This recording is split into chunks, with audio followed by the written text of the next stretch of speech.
Welcome back to the Great Futures Forge. I am your host behind the camera today.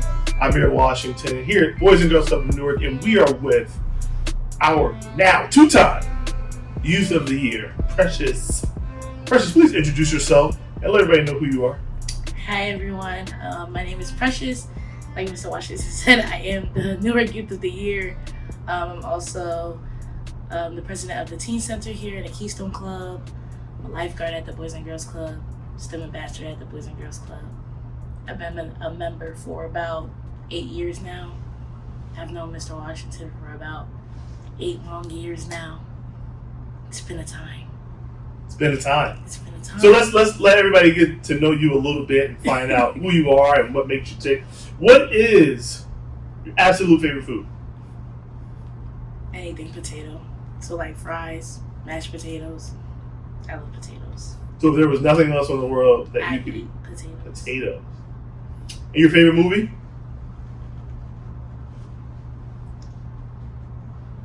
Off the top of my head right now, Lion King. The Lion King. The old Lion King or the new Lion King? Old Lion King. Classic. Good old Simba. What's your favorite TV show? You don't watch TV? No, I don't watch TV, but... Is it because you're like under the age of 18 and you live in a technologically advanced world and you guys don't actually watch TV? No, I won't say that. I will say I did watch TV, but I don't know.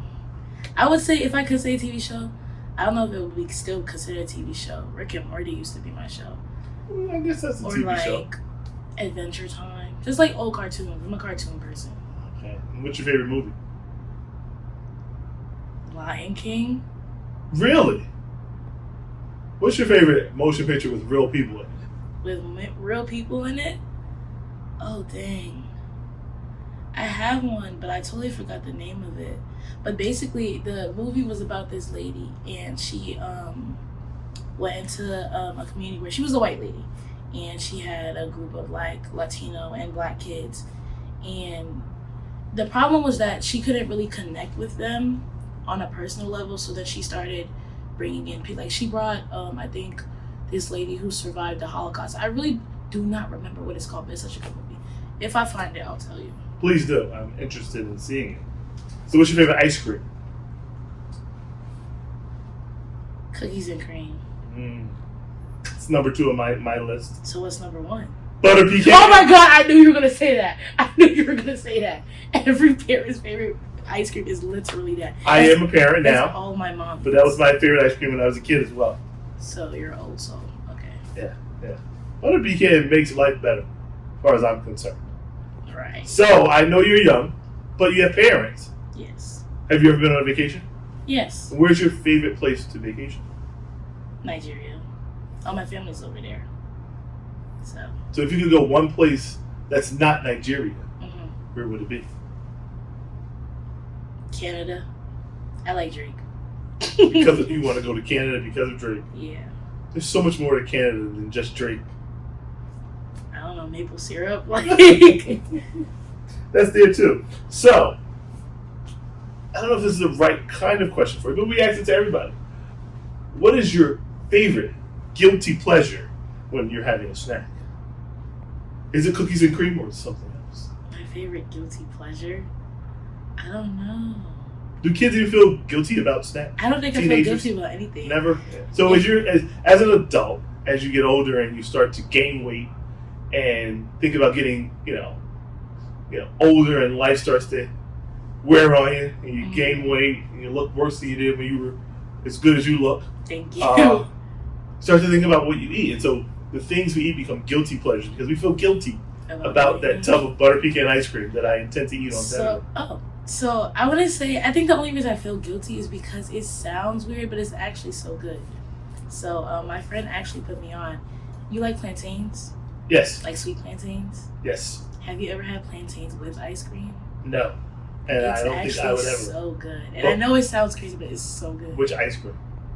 Honestly, probably just regular vanilla, not butter pecan. Sounds about right. Now, I wouldn't put anything in Butter Pecan. It would completely destroy it. Sacrilege. Yeah, because you're eating ice cream with nuts. Who eats ice cream with nuts? Everybody does. You ever heard of Rocky Road? I prefer not to eat Rocky Road. Well, anyway. So this is an important question for any young person. Okay. Apple or Android? Apple, but that's just because I've always had an iPhone. But like, I feel like Android is literally iPhone just with a different camera quality. No, actually, let me not say that. Because some Androids actually have really good camera quality. Like, really good, especially when you're zooming in. I think the problem is the emojis. That would make me so upset. Like, the difference in emojis, that's what would irritate me about having Android. Pepsi or Coca-Cola? Pepsi. Coca-Cola's too strong. Too strong? Yes. Pepsi's more like, it's like a calmer version of Coca-Cola.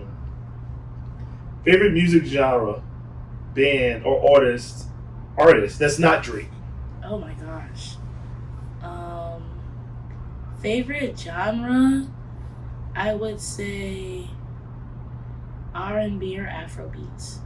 Favorite band, I would say The Internet or Planet G's. I think that's how you say it. Favorite artist besides Drake, J. Cole. Very interesting. Very interesting.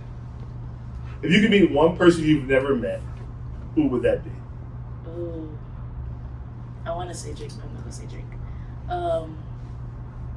Obama, because who wouldn't want to be me, Obama? Okay. What is your dream job? My dream job? Honestly, anything that keeps me happy and keeps me paid. I don't want a job that's like the same thing every day.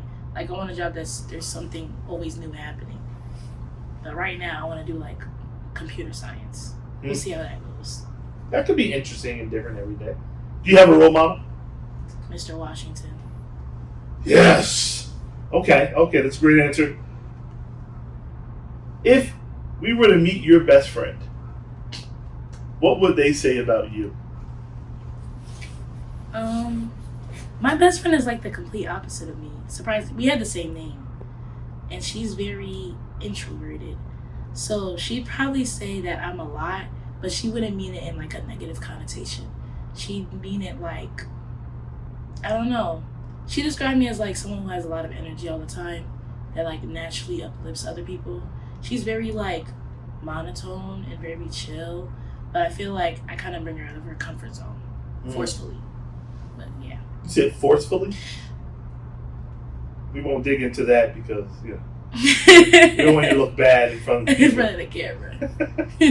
Okay, so let's switch gears a little bit. I want to ask you some stuff about being a teenager, because you're growing up in this modern era, the 21st century, as it is called. What would you say is the biggest or most challenging thing facing teenagers these days? Honestly, making decisions. And I know that sounds like really like broad, but I feel like in a sense like making decisions is so hard because we care so much about what other people think. Like, in my opinion, I feel like every teenager cares what people think. Like, we can say we don't care all the time, but that's not true. Whether it's like your mom, your friends, your parents, like, it's always about maintaining an image. And so like, whether it's in high school and people are always doing one thing and you're doing another thing, like, I'm the type of person that I'm very independent. I do what I want, but I still care what people think.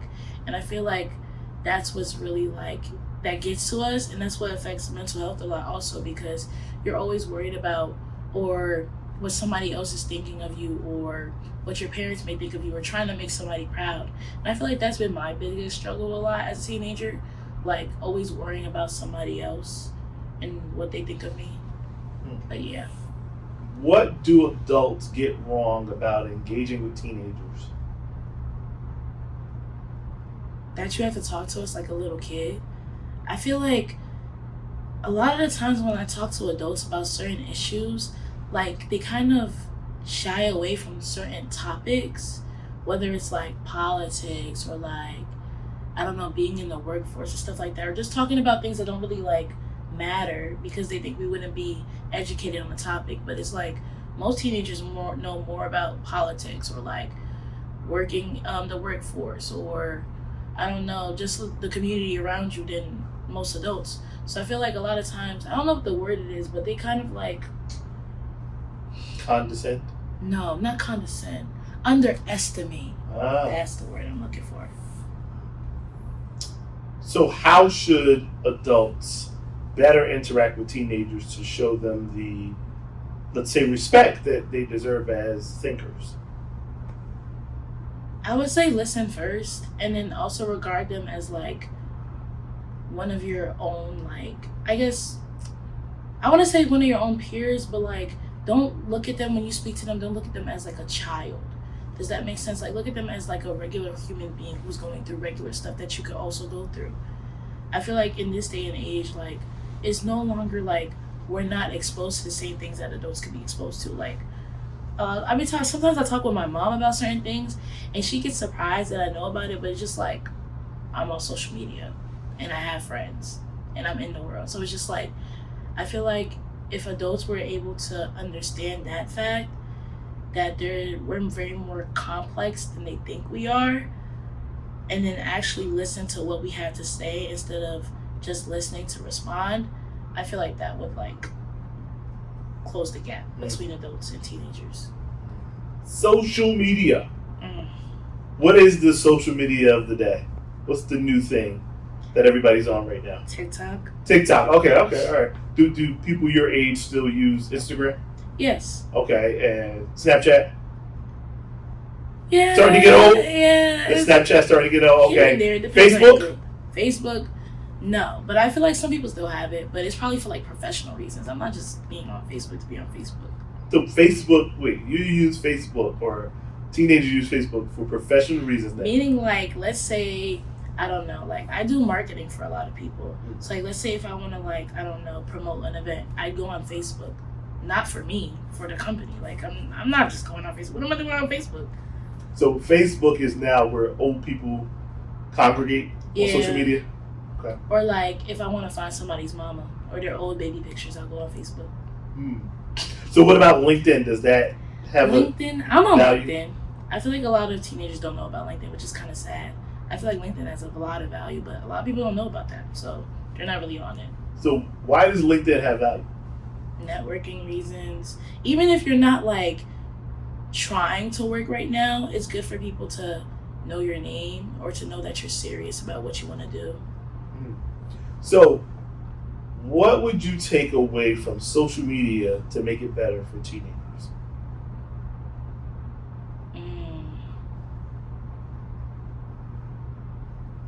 That's a good question. I don't know. I feel like there's so many. I don't know. Honestly, I don't think I would take away anything. And I say that because it's just like, I don't know. I feel like social media is bad, but it's also good in a sense. I feel like if you were to take anything away from social media, it would like, I learned a lot of lessons from social media that I feel like I wouldn't have learned if I took away certain, let's say, unsafe aspects of it. There's a lot of things on social media that are like dangerous, but I feel like because they're dangerous, it's good to know about them, if that makes sense. So, have you ever had a friend, associate, someone do something really, let's say, not smart utilizing social media? Yeah, of course, every day. Every day? Every day. So what are the downsides then of social media? If you see something happen that's not smart every day, explain to young people who are your age and maybe younger what the downsides are of using social media in that way. Digital footprint. Like, nothing ever goes away. Like, a lot of people my age, like, are smoking or drinking. It's like, fine, if you want to do... Let me not say fine. Let me not say I support it. But if that's what you want to do, okay. But then to post it on social media every day, it's because a lot of people don't realize that that can still come up for you again in the future. Like, you see a lot of celebrities that have posted things in, like, 10 decades ago, I don't know. Or, like, 10 decades ago. That's 100 years. Yeah, I was going to say, wait, hold on. But, like, let's say, like, years ago, and then it still resurfaces for them now. And they would never think that that would happen to them. But that's what happens. That's the reality of it. So a lot of people my age are, like, posting things that probably wouldn't benefit them. Like, you want to be a nurse, but you're posting things about F the healthcare system, and you're smoking, you're drinking. People are not going to hire you, especially if they're bringing you that up, like, later in the future. Or even, like, I don't know, like, let's say you want to reinvent yourself, or you want people to forget about who you were in the past. And then it's just like, well, there's all this evidence of what you used to do, so it's just like, who's gonna believe you? So I feel like that's the biggest thing. Digital footprint is really real. Like, I'll see things on like TikTok or social media, people just saying stuff. I'm not gonna say what they're saying because my generation is actually like wilding right now. But yeah, like it's kind of like weird and sad and very scary. So let me ask you a question about this. That's an interesting perspective. It's not surprising. Do you think that, especially teenagers, young people's digital footprint should be used against them in the future? No, I don't think so. I don't think that it's a good tell of character. People change all the time. And it's like people, especially like your frontal cortex doesn't develop until you're 25 or around that time. So it's just like, of course you're going to do dumb stuff, peer pressure, peer influence. Like, those are all factors that affect how you act. I don't believe that it should be brought up in the future. Unless you're still acting like that, then it's just like, well, you were always this way and you're still this way. So it's just like, but I don't think so.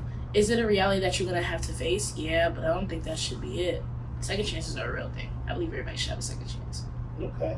So would you be interested in living in a non-digital world? No. Why not? Social media is amazing. There's no digital footprint though if there's no social media. Okay, so there's still receipts even if there was no like social media. Somebody could be like, I remember when you used to do this when you were little. You ever had like that auntie that just be telling you that you used to act up when you were a little kid and they never like make you forget about that? That's not digital footprint, but it's some type of footprint. Like, it's not gonna change anything. I feel like technology and like social media is such a great thing, especially when it comes to putting your products out here or advertising yourselves or getting people to know who you are. I feel like social media is also a place where people can be unapologetically themselves, especially if you live in like a household or you live in a place where people are very judgmental and they're not very accepting of who you are. Social media is that place where you can always find someone who's like you, or you can always find someone who would agree with you. Cool. Here's a question, switching another gear. So I saw a picture of you that was sent to me. Oh my gosh. By an associate of ours by the name of Brandy. Great partner of ours. She was on our Youth of the Year selection committee. I don't know why she said that. We will not get political, but you were with a political figure. Who was that? Mayor Baraka. Mayor Raj J. Baraka, the mayor of the great city of Newark. So, Brick City. Let me ask you a question. So you've lived in Newark, you go to school in Newark. What's the best thing about Newark to you? The people. I feel like everyone in Newark is always, or at least people that I've met, even if they're just random, they're always themselves. Like, there's nothing, I don't know. I feel like everybody that I've met in Newark doesn't have anything to hide. Like, they're very confident about who they are, where they are. They represent their city no matter what happens, no matter what the environment is. We're all very proud of where we're from.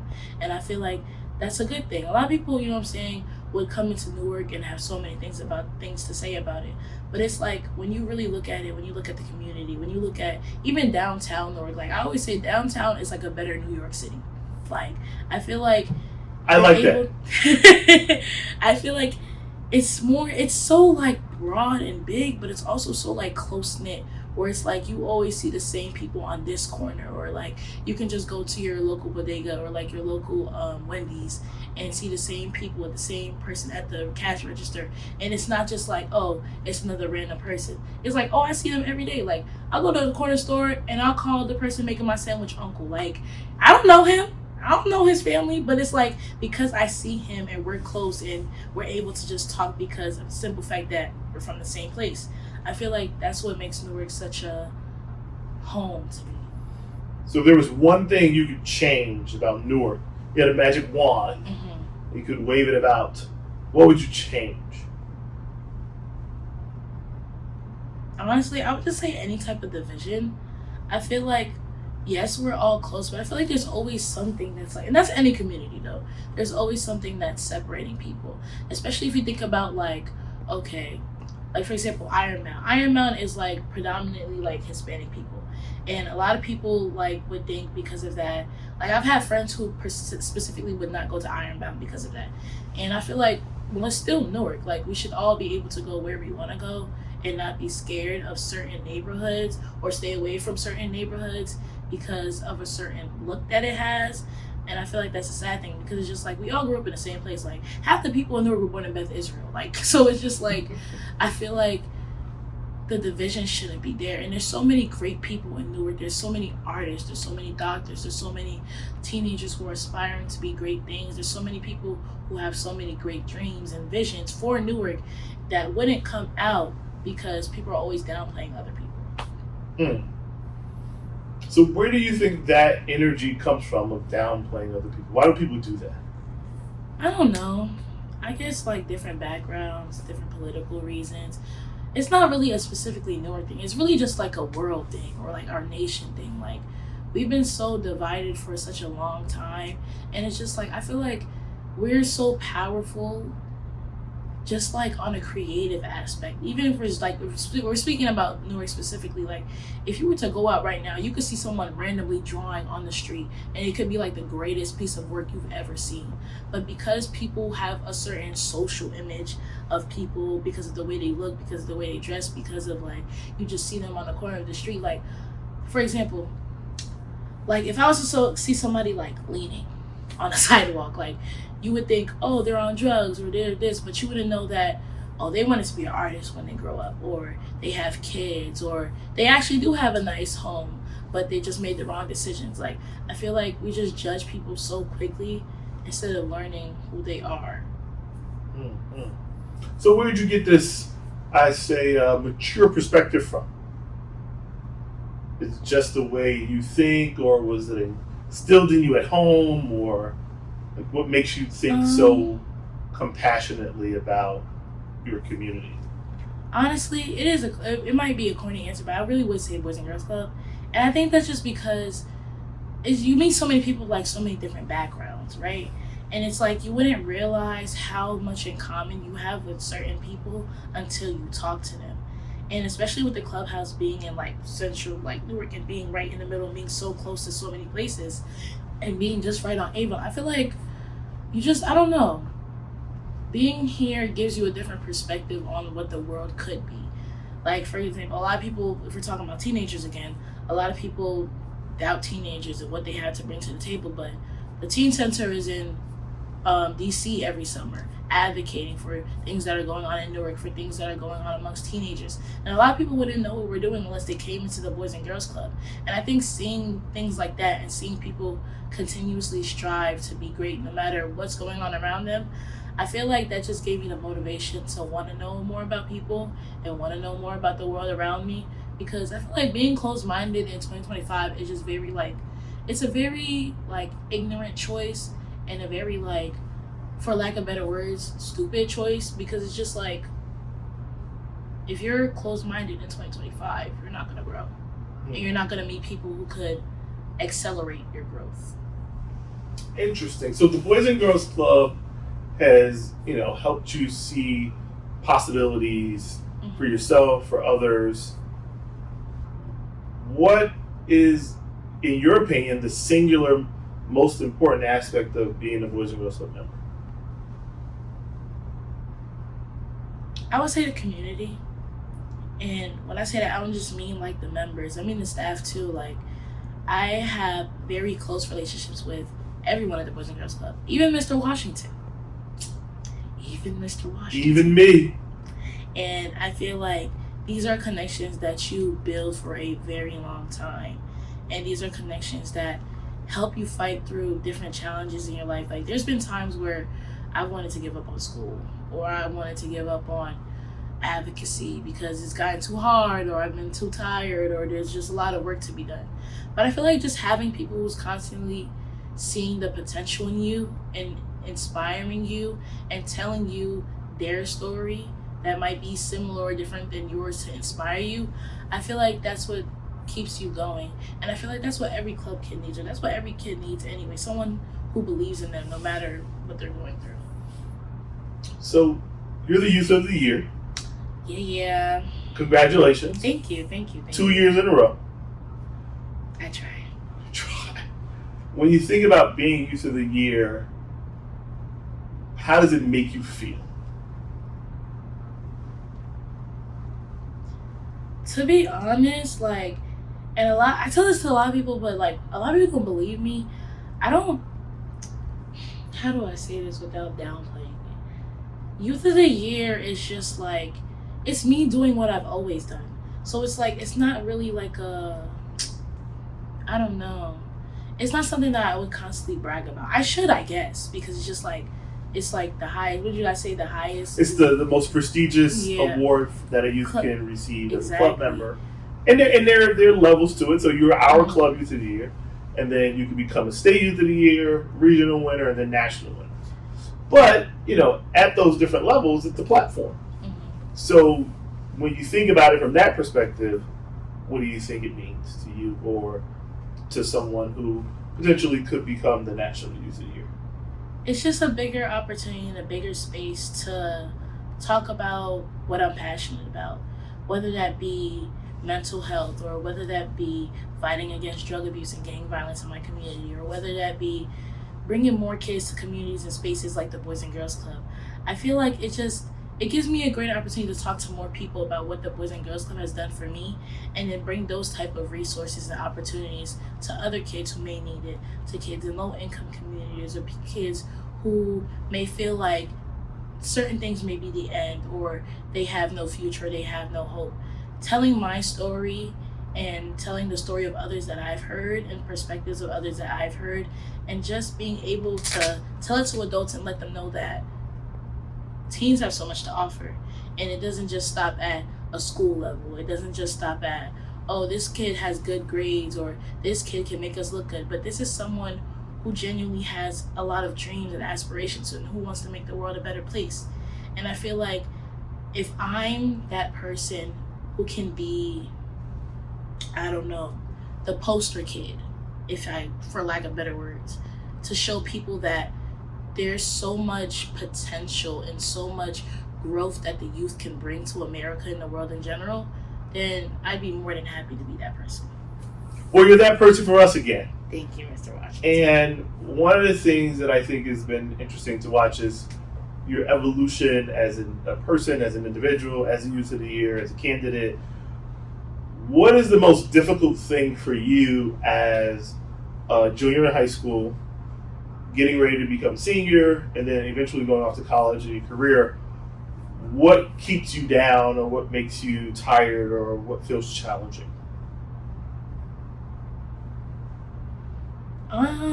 Top of my head, time management. I just have a lot of stuff going on, and it's like, I love everything I'm doing, but you just gotta know how to work it through. And I'm like, okay, so obviously I'm doing a bunch of stuff at the Boys and Girls Club, but then just like at school, I have 3 AP classes. So look at the big brain on practice. But it's like, but it's just a lot of work, and it's a lot of work that I chose to do. But it's just like, it just takes a lot of time and dedication. And sometimes, like, I be tired. I just want to be going home and sleep and eat hot Cheetos and listen to Drake. Like, sometimes I don't want to do the work.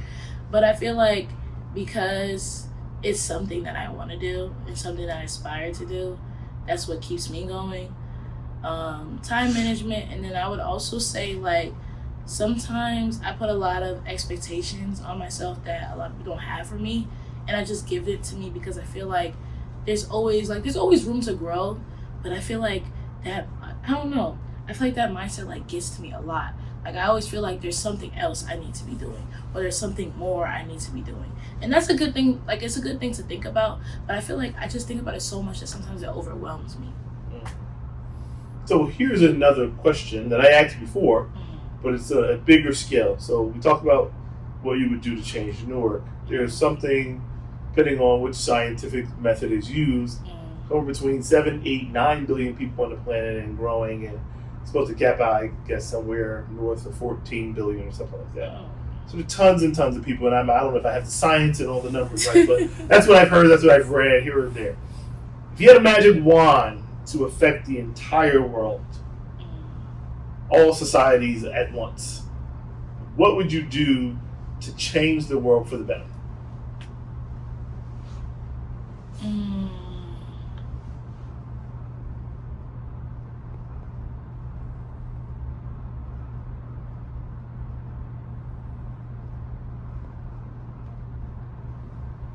That's a good question.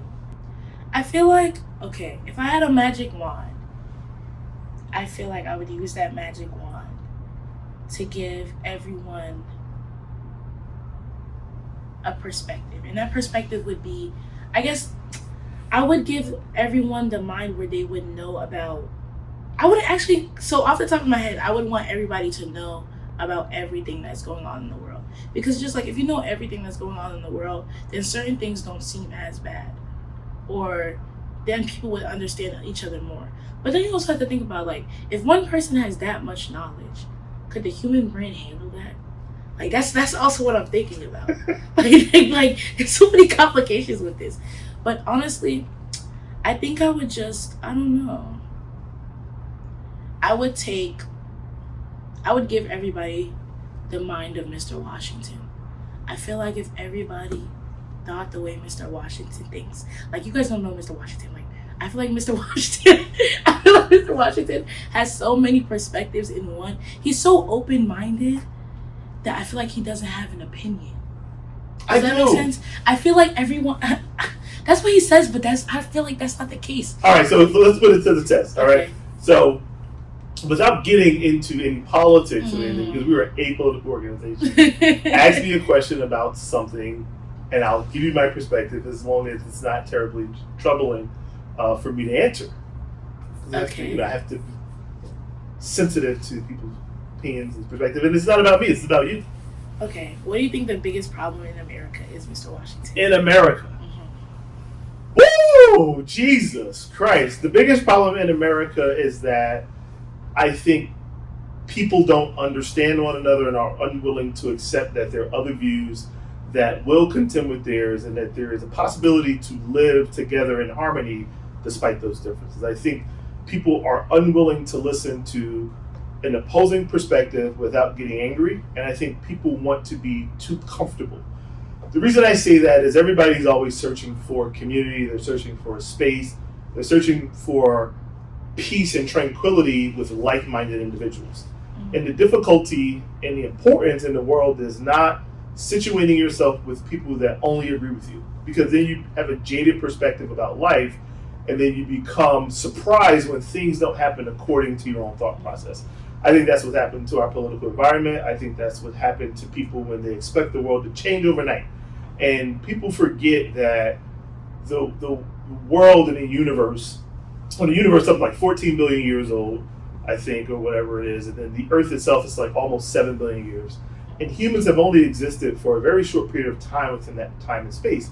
And what's happened, I think, in our society is that technological advances and improvements in industrial processes have accelerated our knowledge and ability to understand the external world. And what we forgot is where we got today with these advances and everything took centuries and thousands of years for people to come to a point where we can live in what I and other people believe is relative peace. And governments move slow, people take time to change, and we have to be willing to accept a little bit of something other than what we think, and at minimum be able to listen to it without hating someone else. I think people are too extreme in the way that they think, and they believe that the world has to operate along their thinking. And that's on both sides of the political spectrum.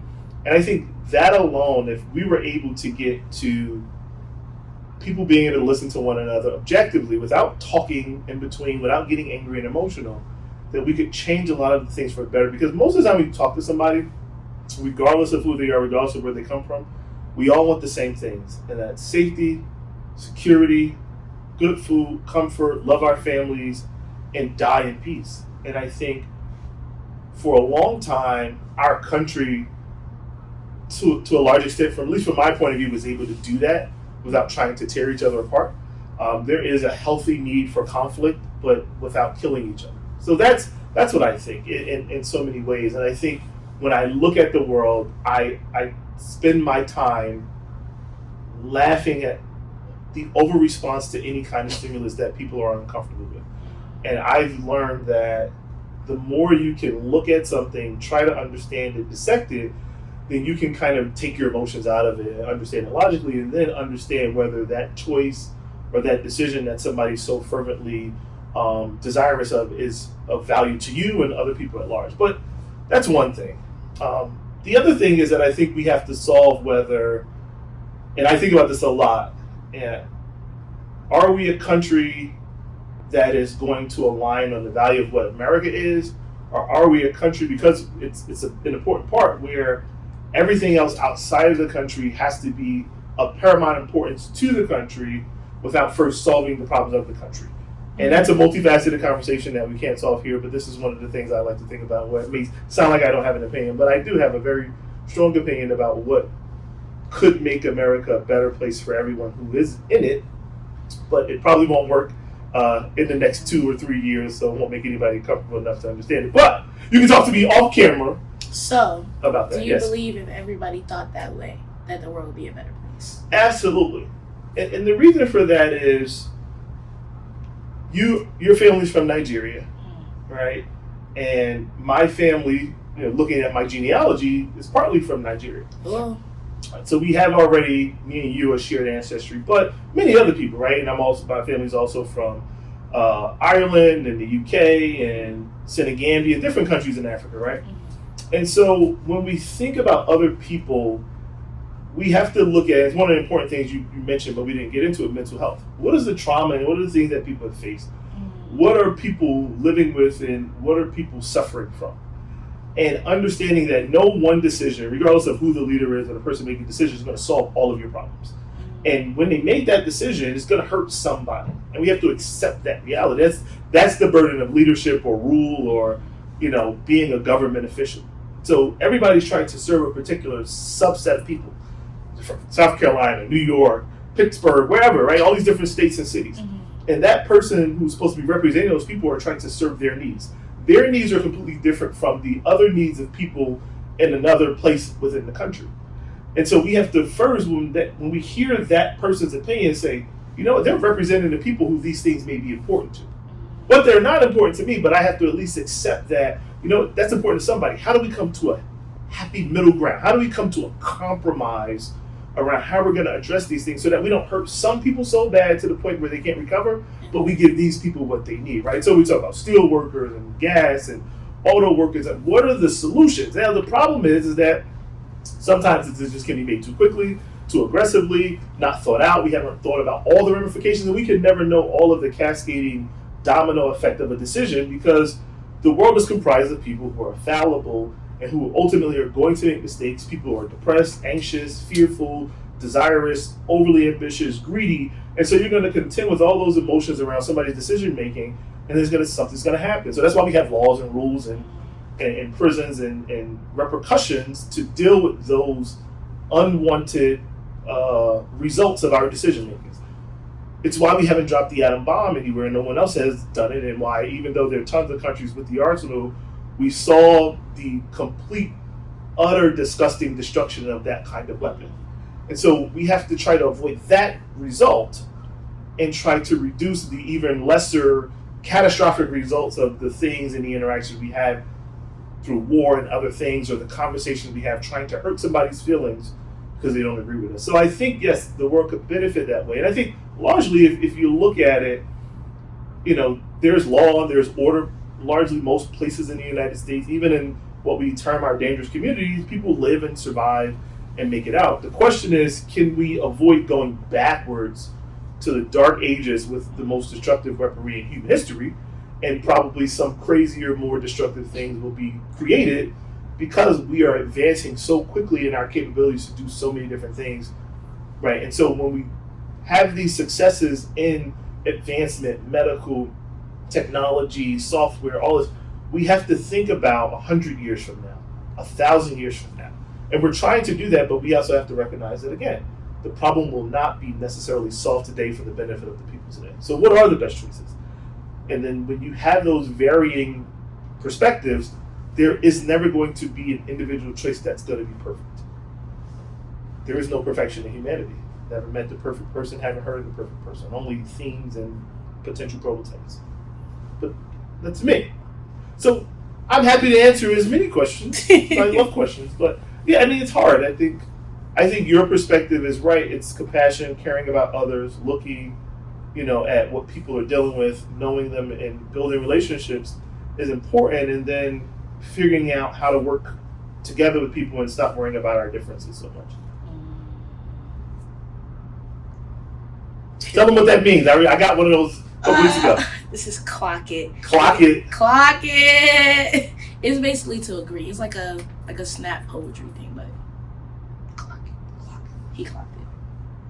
Yeah. Yeah. So I was going to ask you if you had any questions you wanted to ask me, or if you'd like to say anything. You can do both to people to share kind of what you think could be both beneficial for them, to them, particularly teenagers or adults, and how teenagers and adults interact. To teenagers, just live, honestly. And when I say just live, don't just live recklessly. Like, live in a way that's like you're doing what you want, but also be okay with the consequences that's gonna come with it, whether it's good or bad. I feel like a lot of the times, because of the world we're in, we're kind of forced to grow up, and we're forced to face realities that a lot of people weren't forced to face when they were younger, and that like makes us feel like we also have to, I guess, follow that path and grow up. But I feel like you're 16, 17, 15, like live your life. If people are saying what you're doing is corny, okay, who cares? If people say that you're weird, okay, who cares? Like, at the end of the day, you are who you are, and that's not gonna change it. You shouldn't change for anybody, honestly. I used to be that kid that used to want to fit in all the time, and I realized fitting in is boring. Like, why would you want to be the same person as the person next to you? That doesn't make you meet good people who may benefit you in the future. That doesn't make you meet people who would benefit from who you are. A lot of times, like, I've tried to not be too much, and then I've realized that there's people who need me to be too much in order for them to get out of their shell. When it comes to the relationship between adults and teenagers, I would just say patience is very key. I feel like on both sides. I feel like a lot of times we speak about adults not listening to teenagers, but I feel like it also goes the other way around. I feel like because of the reality that a lot of adults don't want to understand teenagers because they're stuck in their own ways, a lot of teenagers think that that's how all adults are. And it's not. Like, I can talk to Mr. Washington about pretty much anything. Sometimes do he go on for too long? Just a little bit. Do I listen though? Yeah, because a lot of the times he has a lot of good things to say, and he changed my perspective on a lot of things. So I feel like everybody, no matter what age, what background, what group, what gender, like, they have a lot of perspectives or experience that may change the way you think or make better who you are as a person. I have a lot of questions for Mr. Washington, but I'm not gonna ask them on camera. That's what I'm talking about. Ladies and gentlemen, thank you again for watching The Great Futures Forge with the lovely Youth of the Year, 2 years in a row, Precious. And we would ask you to smash that like button, subscribe to the channel. Hit the subscribe button. It's all about the algorithm. Turn on the notification bell. Turn on the notification bell. I forgot. I got to put that in my preamble, in my post-amble, to make sure people know. Visit us again. It's been great. It's great talking with you. Let's get into those questions. We stayed away from politics. This time. But maybe we'll have a political segment just on politics. Again, we're an apolitical organization. We don't care which side of the aisle you're on, as long as you like to help young people, the city of Newark, and the Boys and Girls Club of Newark. Until next time. Bye.